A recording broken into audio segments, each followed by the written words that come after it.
citizens don't take psychedelics because it's illegal. Neither do marionettes. Neither do robots.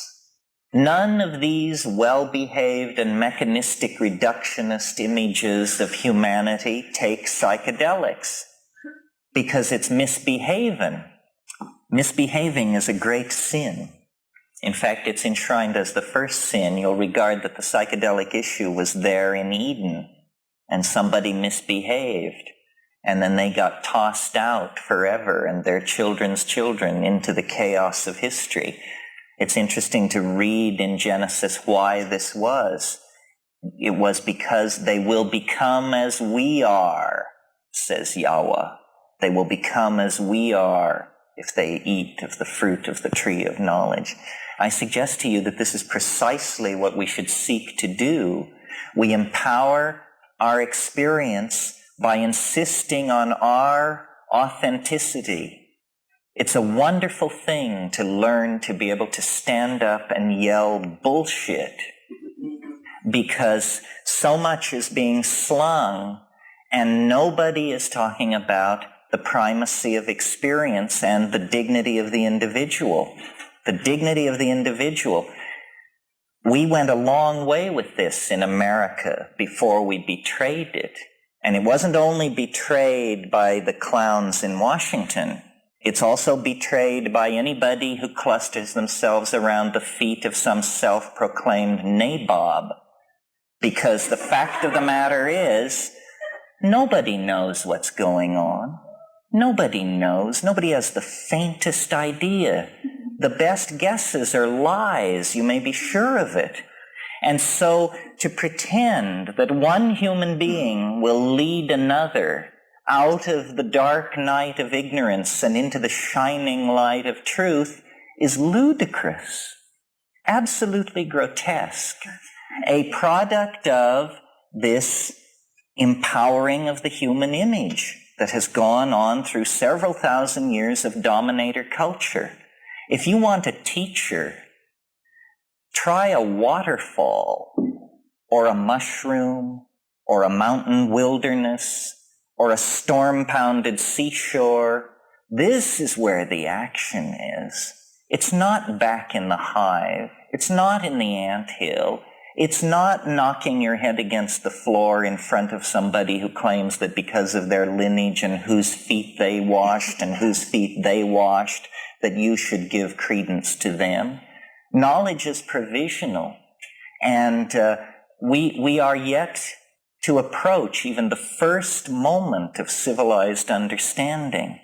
The way it is to be done is by trusting yourself, trusting your intuition. Reject authority. Authority is a lie and an abomination. Authority will lead you into ruin. It's not real.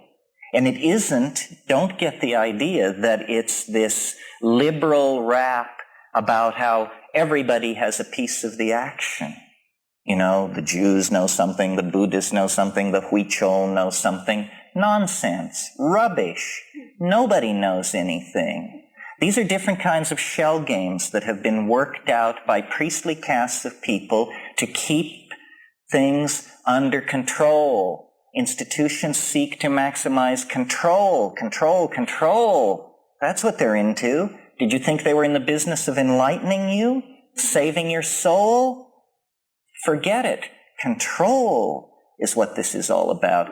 And to the degree that we commit ourselves to ideology, we are poisoned.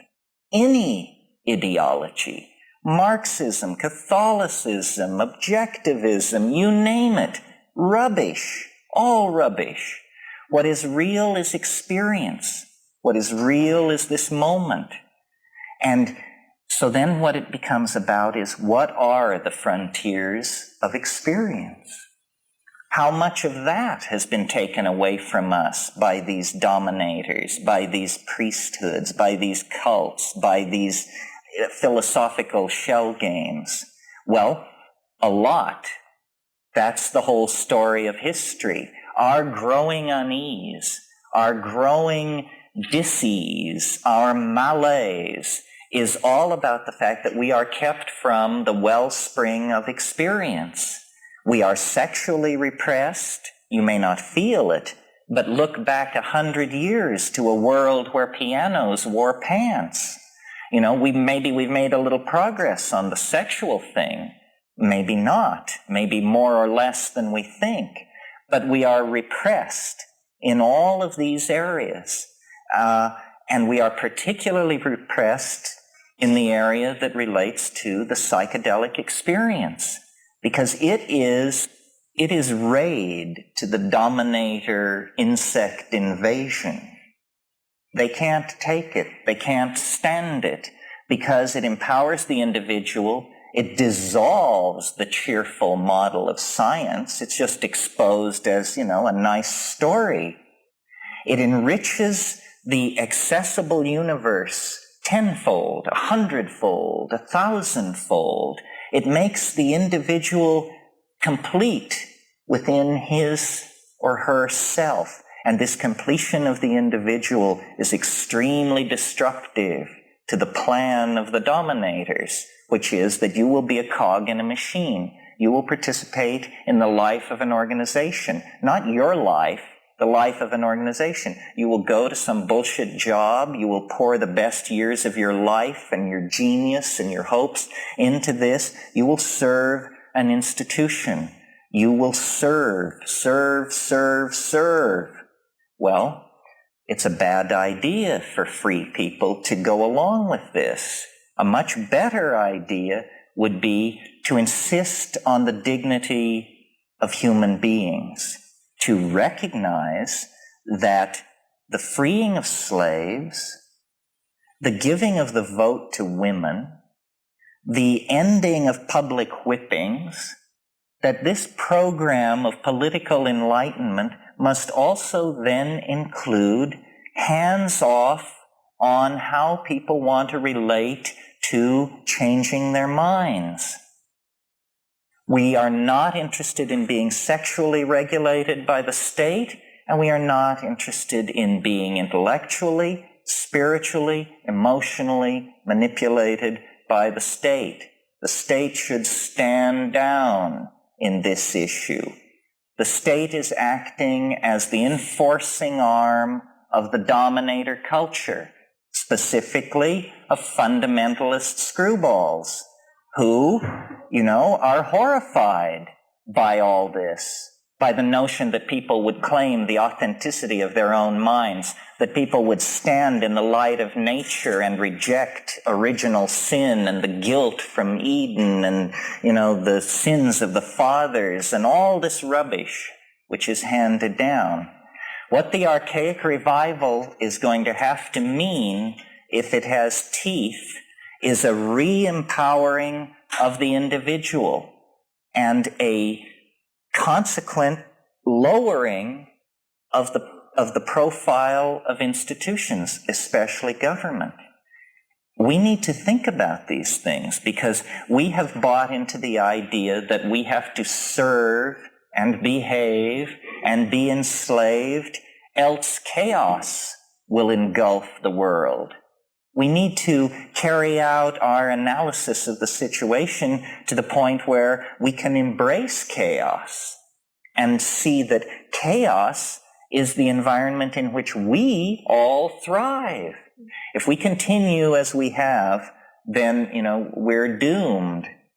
And the judgment of some higher power on that will be, they didn't even struggle. They went to the boxcars with their suitcases and they didn't even struggle. This is too nightmarish to contemplate. We're talking about the fate of a whole planet. Why are people so polite? Why are they so patient? Why are they so forgiving of gangsterism and betrayal? It's very difficult to understand. I believe it's because the dominator culture is increasingly more and more sophisticated in its perfection of subliminal mechanisms of control. And I don't mean anything grandiose and paranoid. I just mean that through press releases and sound bites and the enforced idiocy of television, the drama of a dying world has been turned into a soap opera for most people. And they don't understand that it's their story and that they will eat it in the final act if somewhere between here and the final act they don't stand up on their hind legs and howl. So this whole effort to bring the psychedelic experience back into prominence is an effort to empower individuals and to get them to see that we are bled of our authenticity by vampirish institutions that will never of their own accord leave us alone. There must be a moment when the machinery and the working of the machinery becomes so odious that people are willing to stride forward and throw sand on the track and force a reevaluation of the situation. And it's not done through organizing. It's not done through vanguard parties or cadres of intellectual elites. It's done through just walking away from all of that, claiming your identity, claiming your vision, your being, your intuition, and then acting from that without regret, cleanly, without regret.